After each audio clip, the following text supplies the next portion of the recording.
Good afternoon and welcome to Padre's Ponderings live from the chapel. Live from the chapel. Praise God. Last week we were yeah, we didn't welcome. get live. We were live down here just rolling with it, and then wasn't anything going out. I know. But here's what I saw it as a blessing, that we found out on Tuesday something was wrong with that piece of equipment so that we had opportunity to order something new and replace it before Sunday. You know, that thing about technology, we depend on it so much, and it's great when it works. Right. But when something goes wrong, it's all so integrated. When something goes wrong, it's like all of a sudden, it's not like your body or something. You know, you hurt your finger, the rest of your body functions. But boy, in that technology, something goes down, the whole thing goes down. But that's okay.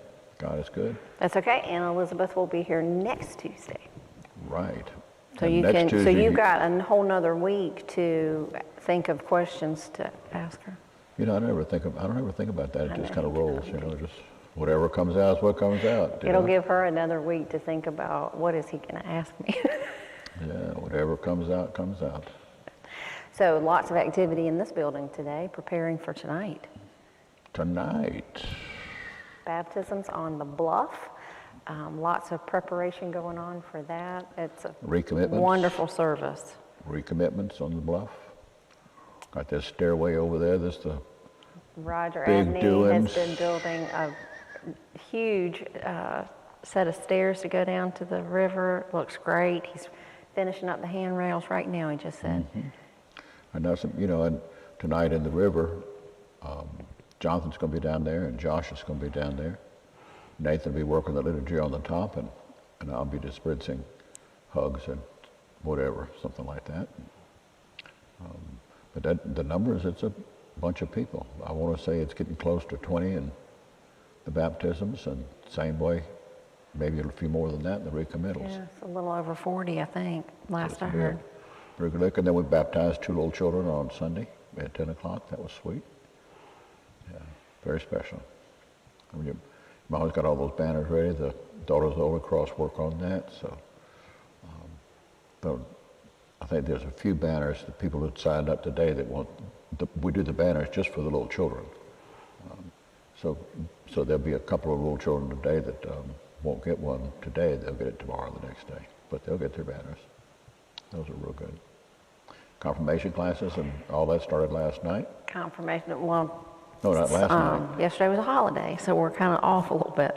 Yep. Sunday night. Sunday night. Great group of people at the historic campus for confirmation, think there's strengthening your journey. I think there's over 70 signed up for that. Show and tell Sunday night. And you were there for that? I loved it. So I want you to share. I learned a lot. So if you have not gone through confirmation, strengthening your journey for adults, I think everybody should. It was so informative. Let's say one of my favorite things you shared about was about the bell. Can you share about the bell? There was a question if the bell was original the church to the bell. church. Because we talk about Sanctus bells too. Right. Yep. The church. Great history there. The church bell on the historic campus. There was a question asked about the bell. I forget exactly. I think was that the original bell? Yeah, and the answer is yes, that's the original bell. But it has a story to it in that all through the South, you're hard pressed to find original bells anywhere in churches that were built and operational before the Civil War, and that's because those bells were all taken down. And in our case, the church bell was taken down and sent to Charleston. And there, the bells were being melted down and made into cannonballs and bullets and things like that. But something happened, and our bell was not melted down for some reason, but instead was buried so that it wouldn't be taken by the federal troops or something. It was buried on the campus of what was then Porter Military Academy. My father became head of that school, your grandfather became head of that school in 1951, 52, somewhere right in there, as soon as he came back from the Korean War. So we lived on the campus one summer and then moved across to a home my father built on Sullivan's Island. So I walked that campus for years.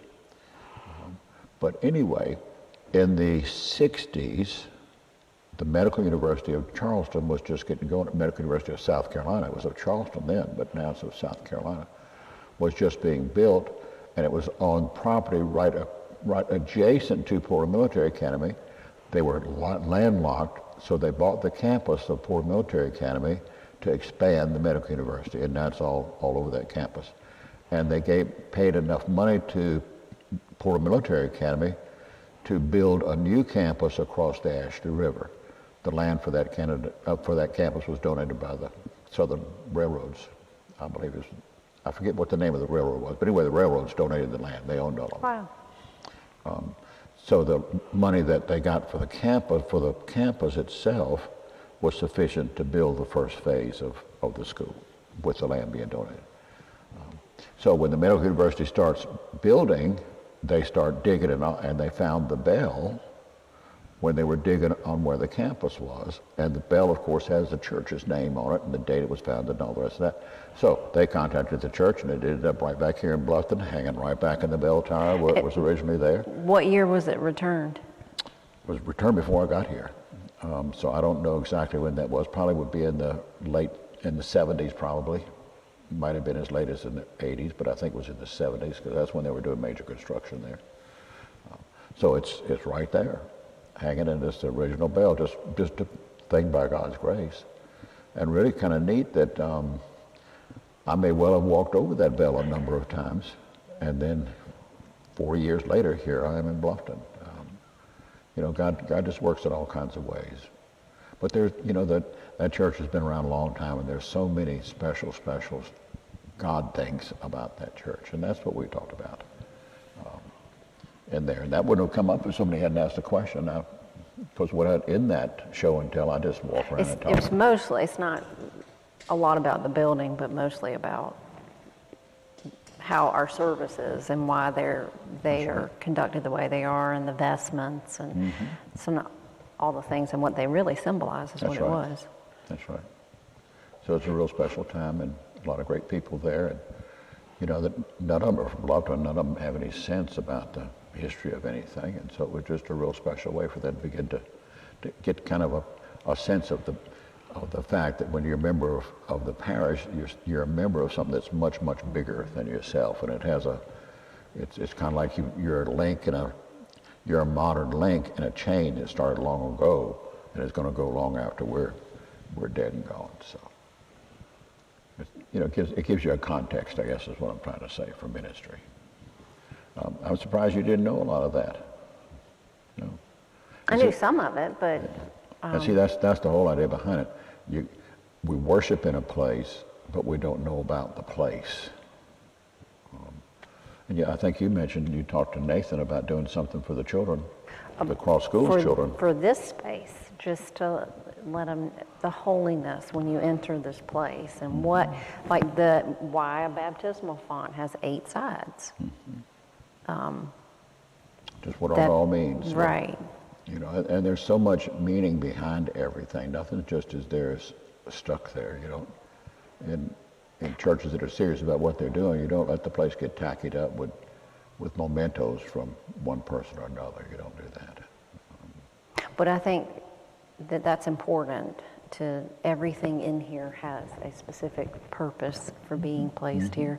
The altar, the details of the carvings on the altar, and the connection with the crosses, where those come from, and all of that. So I think that's really important. So we were talking about that this morning, and he was talking about the wood in the historic church. We were rehashing, Pastor Nathan and I this morning, rehashing a little bit of the confirmation class.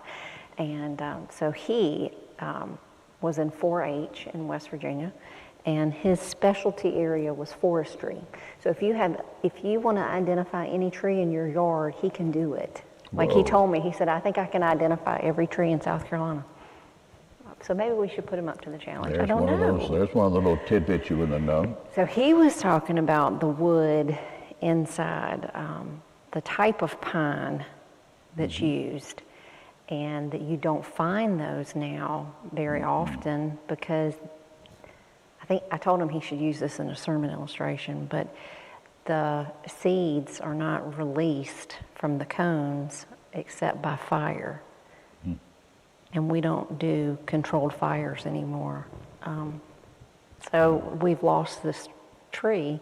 But anyway, also the symbolism of the refining fire in that special place. So we had a great time. Here's a tidbit Okay. you perhaps have not noticed. Perhaps not.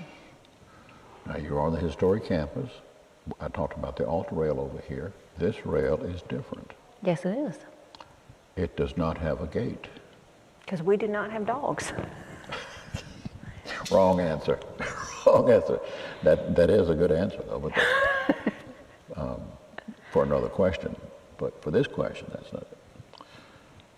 In designing this altar rail, one of the things that on the other campus, the altar rail, you have to go up a step before you get to the altar rail. And that was built in the 1850s. Mm-hmm. Life expectancy, not all that great back then, not at all. But when in designing this, I took away that extra step and put it up there and left it open right here and put the place for handicapped folks right here in the front instead of stuck over to the sides, because I had this sense that when people get older and have to be in walkers or wheelchairs or something like that, we got real chair places around the front row, that we tend to, in the historic church, there was no accommodation for handicaps. People didn't live that long. But I wanted everything to be accessible for folks who now are living longer and longer and longer, and canes and wheelchairs and all that are normative now in our population. And so I wanted it to be where there were no restrictions for people like that. They could come right here and not be separated like they're on the historic campus. That was a time frame when that was not a consideration. We live in a different time frame. Just a sign of the times. But I loved it. I love that kind of stuff, though. So you're going to go to the other ones? The ones that I can, I will, yes. Mm-hmm. Yes. You got the ones that you can, you have a busy schedule. Well, actually, I'll try to work it in, but got a busy calendar. I love church history, too. Jonathan does. Next two are going to be church history, and Jonathan does a great job with that. Great job. But that's another story. The other favorite thing was Nathan's got on dark gray pants today and his black shirt over at the school. And he had never heard the way you described why you always wear black. Sometimes you'll wear dark gray pants. Sometimes. If we're living on the wild side. Right, if you're feeling feisty. Yeah, I wear that. But I don't. But that's not to say the there's reason something why wrong you with, wear the black, that's not to he had say never there's heard something wrong anything with like folks that. wear different color stuff and all that. No, for you. Yeah. What do they say, that clothes say something about the person or whatever? Like you got on, what kind of pants you got with all those big pockets on it? That's a different deal there. Pants. Cargo pants. You got cargo. Because you just never know what you need to put in your pockets. Cargo pants. I don't have any of those. No, you don't. I guess that's nice. Anyway, what was the question? Was there a question somewhere in there? He was saying how he really liked the way you described your why, and the reason for wearing black. So do you want me to share that? I think we've actually shared it before on Padre's Ponderings. Well, then we don't need to do it again. Go ahead, it's quick. That's quick. The idea, this was... For you. Yeah, this is just me, and I've got some different color shirts and stuff, but I wear it at Grace Time every now and then, or Cross Point sometimes. But the idea, I was in Canada doing a clergy retreat for clergy in the eastern third, the maritime provinces in Canada, a big group of folks, and they don't necessarily wear clericals all the time up there. Most of them don't. But anyway, I do. So a gentleman who was in there asked me why I wore clericals all the time, because they'd never seen me in anything else. and particularly with teaching and stuff, it's not a casual endeavor. So anyway, I explained to him, and I said that I wear the clericals all the time to remind myself and keep myself in touch with who I am, and that I took to heart Paul's teaching that we're all sinners, and that I needed to be reminded of that, because when you're in ministry, people will pat you on the back and say, oh, you're great and all that kind of stuff, and if you're not careful, that thing will go to your head, and it does go to a lot of people's heads.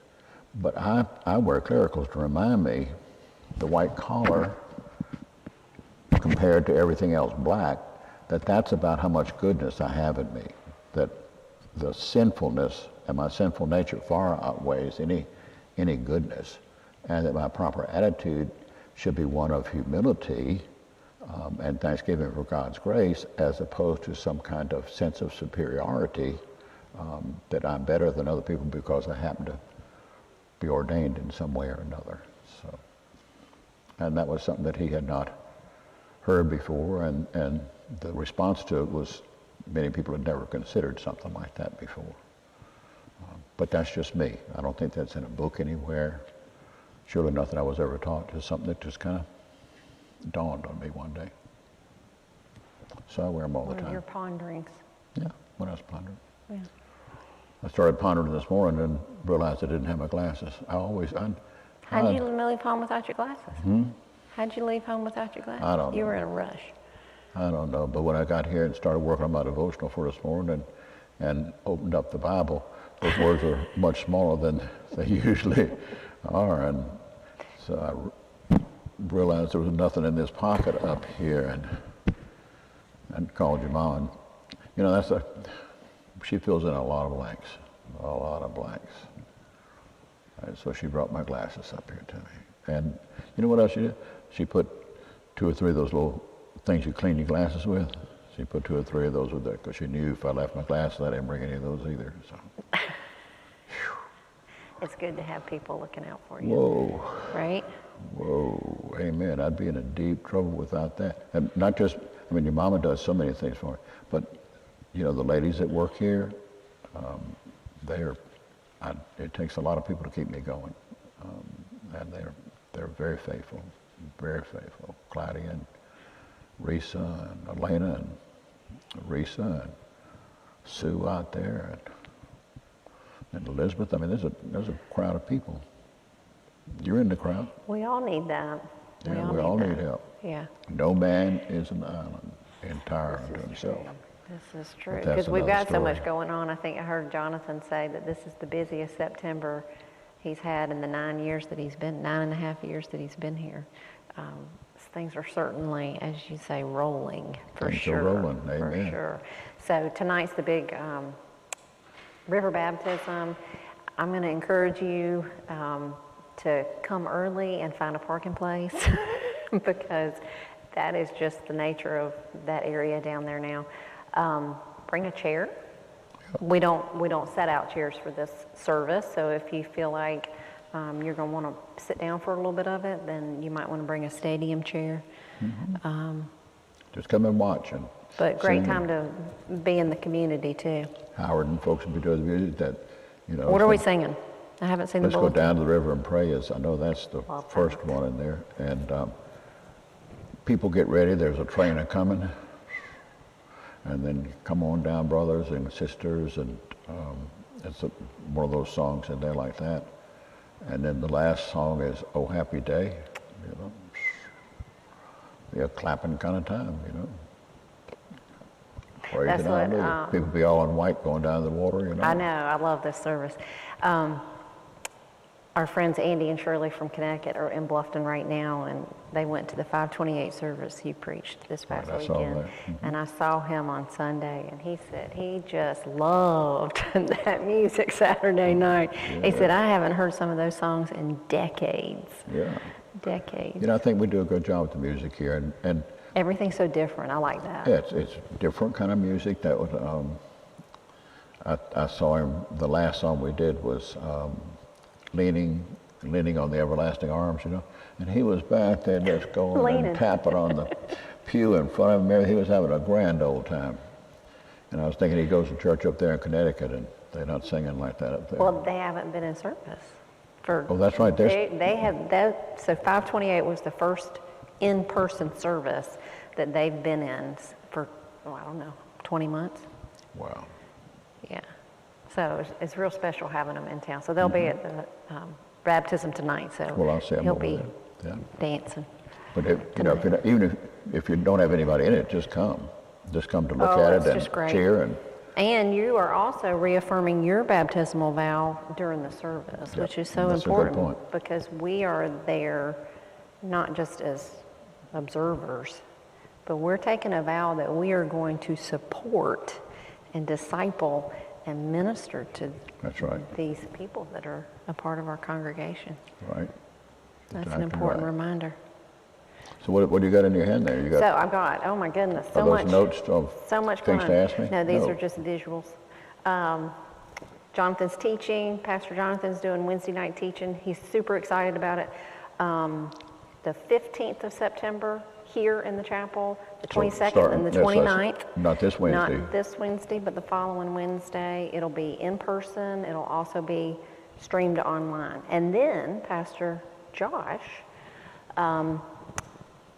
he and Jonathan started talking, and they have come up with a follow-up to this, which is a night of worship on October the 10th, which is a Sunday evening, I believe at 6 o'clock, right here in the chapel, a night of worship. And interesting, we had our first night of worship the year before at Cross Point at the beginning of October as well.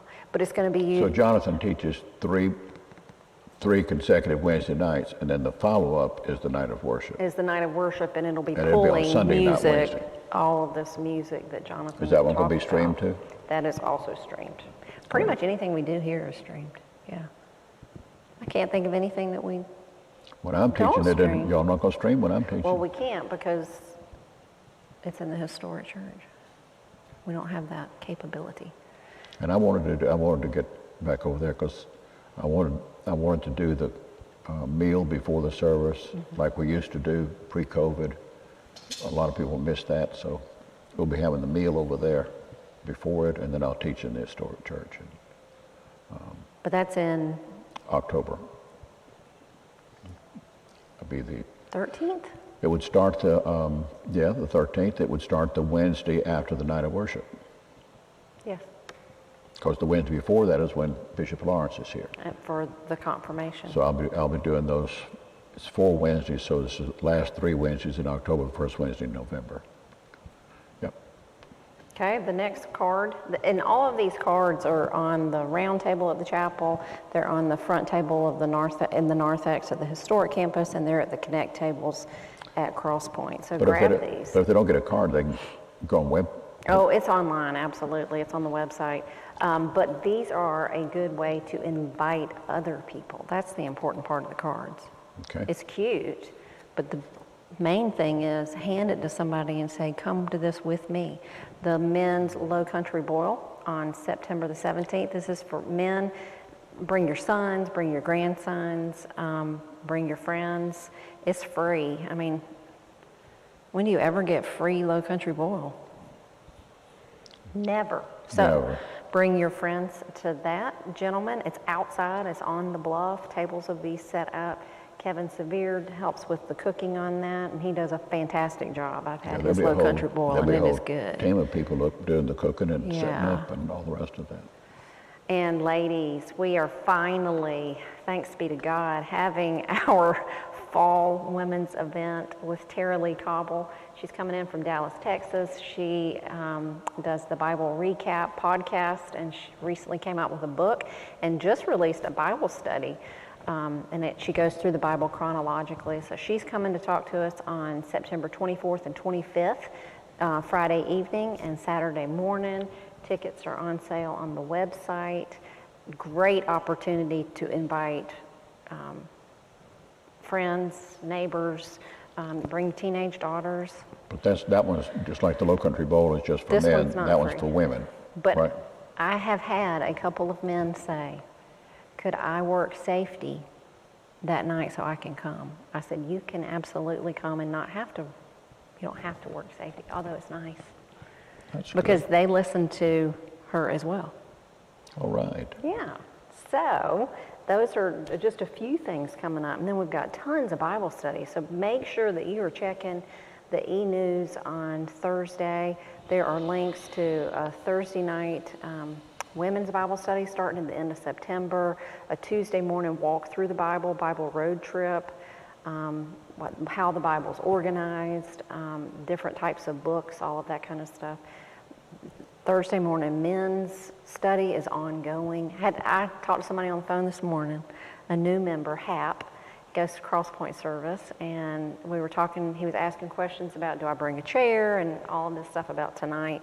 And then he said that he started attending the Thursday morning men's Bible study, and he said, I love it. All right. He loves it. So to have new members be able to jump in and get connected and sit with a group of, this was a men's group, so sit with a group of men and just go through the scripture. When does Christianity Explored start? Christianity Is that in Explored September? is also in September. It is on Monday evenings. And that starts the third week in September. that's for men and women, right? And we also have cards. I don't have one right here, but that'll be on the table for that. That's co-ed. So, and that's in the evenings too. So to help those people that are working. And Wonderful. Moms Thursday. I mean, we have a lot of stuff going on. The Mom's Thursday morning. Mom's Thursday getting out. morning with Lisa Riddle and Sue Carlson. Childcare is provided for that one. So get moms an opportunity to get together and encourage each other and get in God's Word. So Big doings. lots of stuff going on. So make sure you're watching on Thursday afternoon for that email and looking at the website events tab. And you can just scroll through, see who's preaching on Sunday and where. I'm preaching this Sunday here and at Cross Point. From ruin to restoration. From 13th chapter of Acts. Yep. Looking forward to that. So big stuff going on. What else you want us to know before we sign off? Well, there's a bunch I would like you to know. But Okay, well give us a nugget. a nugget? A nugget.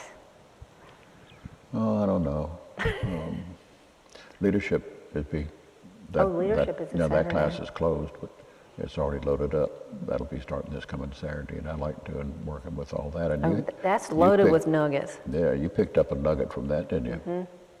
Do you remember what it was? Oh my gosh, hold on. If service is beneath you, leadership is beyond you. That is so true. You know what Bishop Salmon told me one time?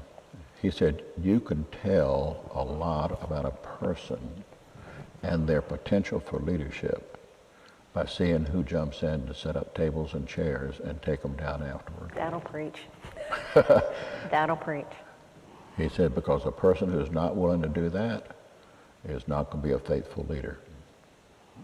You have to be willing to get down in the trenches with the folks. You really do. I think one of the, you should almost like, when you invite somebody in for an interview or something like that, put a piece of trash somewhere along the way. And you can tell who's going to, if someone stops and picks up the trash that does not belong to them these days, I think that's a real marker too. Oh, yeah. We're in a different time. We're in a different time. So many people just can't see beyond themselves. You know, I noticed one time, you know, your mama likes to watch these things about people who restore old houses. And Oh, yes, HGTV. yeah. Anyway, she likes to watch those. Let me tell you something I noticed one time. Old houses have small mirrors. Oh, yes.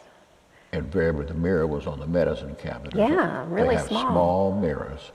And the first thing people do when they remodel the bathroom is they put in a wall-to-wall mirror, you know. Huge. There's something about that. Yes, I remember in Something Nanny and about Granddaddy's house. that. It was the tiniest little mirror on the medicine cabinet. Oh, yeah. And that, there's something in there. Say, look at me, look at me. And then something else I was thinking about too, a lot of this remodeling stuff that goes on is by older people. And I wonder what that's about too. Maybe they just have the resources and time. You're reading way more into HGTV than there probably is there. She was watching one the other day. I saw a tail end of it, Barnyard Builders, where they go in and tear down old barns because they're after the wood that's in it. It'd be like what Nathan's talking about, that because you can't get that kind of wood anymore, and so they make things out of it. And then she was watching one yesterday, beachfront builders or rebuilders or remodelers or stuff. Anyway, these people got this house on the beach, and they got these folks to come in and remodel it and all that. They had a budget of $150,000. Anyway, but the point is, I was looking at that thing, and the house was up on stilts, rightly so, and the guy who was working on the deck said, I was fishing off this deck the other day. That's how close the water was. Oh. At high tide, the water comes up under the house. Now, somebody needs to have their head examined. If you're going to buy that.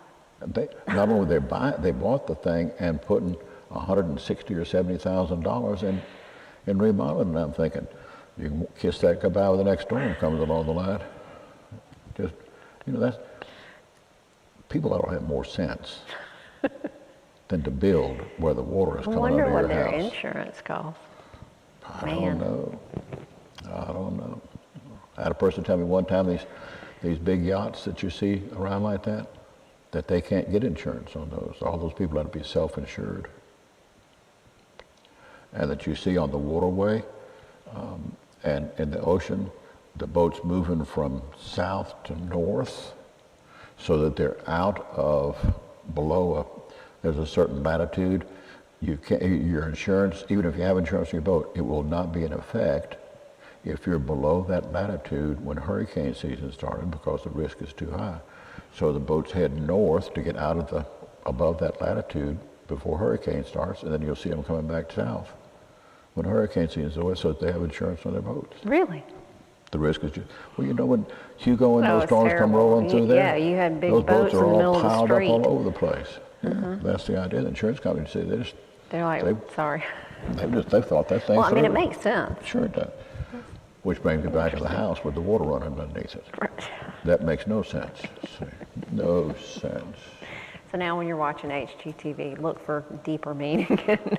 We stayed this has been 2 years ago, your mom and I stayed for a week at Harbor Island. At the end of Harbor Island over there, the ocean currents are eating away at the end of it. And there's 3 or 4 houses on the end of it that are just going into ruin. And the property owners are all upset because it looks terrible and all that. But the people, like, what do you do? There's nothing they can do about it, see? And it's just going to rack and ruin, and they don't want to pay the money to get the thing taken down because that would be terrible too. So, but anyway, that's another story. We cannot control nature. No. You can't control it, but God gave you some sense. Yes. Some sense. True. As the old saying goes, don't fool with Mother Nature. So, but that's another story too. All right. Well, we'll see you tonight on the river, on the bluff, not in the river. No, I'm not going to be on in the river. bluff. I thought about it, but then I thought better about it. So.